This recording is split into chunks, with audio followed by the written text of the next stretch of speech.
Have you ever heard of warriors so fierce they wore no armor?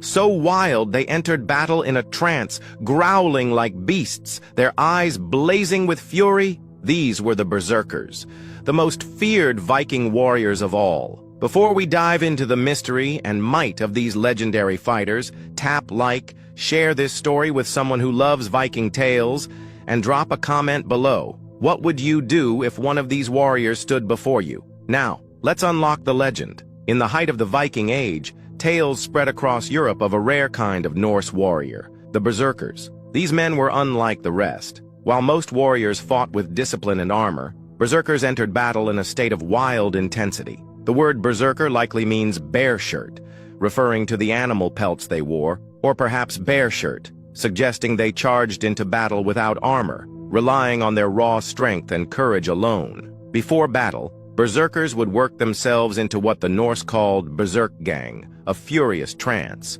Accounts describe them as lost in a powerful state of focus, their minds overtaken by battle spirit. They became seemingly fearless, their energy unshakable, their presence enough to cause panic. Used as frontline warriors, they were unleashed to shatter enemy morale and break through tightly held lines. Their approach was wild, but their purpose was deadly clear. But what sparked this extraordinary transformation? Historians believe these warriors prepared through intense rituals, involving deep meditation, rhythmic movement, and spiritual invocations. Some suggest natural substances or herbs were part of the preparation. Whatever the method, their goal was to shed fear and awaken something primal within. The Berserkers weren't just warriors, they were transformed into symbols of raw, unleashed power. Many believed they channeled the spirits of animals like bears and wolves, becoming avatars of nature's fury. In Norse mythology,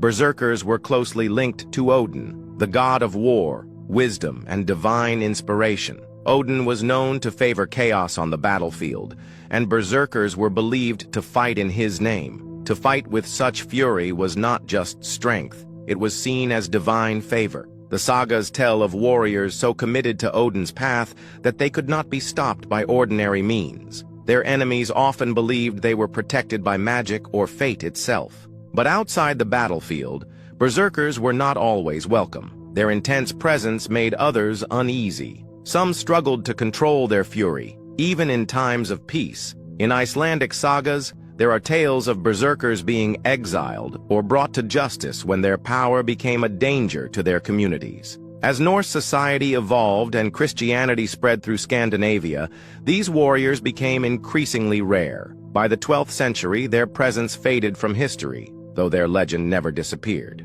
So, were Berserkers real, or are they just myth? The evidence suggests they were very real. Archaeologists have found bear claw amulets and carvings of wolf-like warriors. Even outside cultures, like Roman and Arab chroniclers, described Viking fighters who fought with shocking endurance and intensity. Their memory lives on today. When someone goes berserk, they echo the legacy of these warriors. Men who once fought with fire in their veins and the strength of the wild in their hearts. They didn't fight for gold. They didn't fight for kings. They fought for glory, for their gods, and for the burning spirit that lived inside them. The Berserkers may be gone, but their legend still roars in the wind, where warriors once marched beneath the northern sky. This is Myths and Legends. Follow us for more ancient stories that still echo in today's world.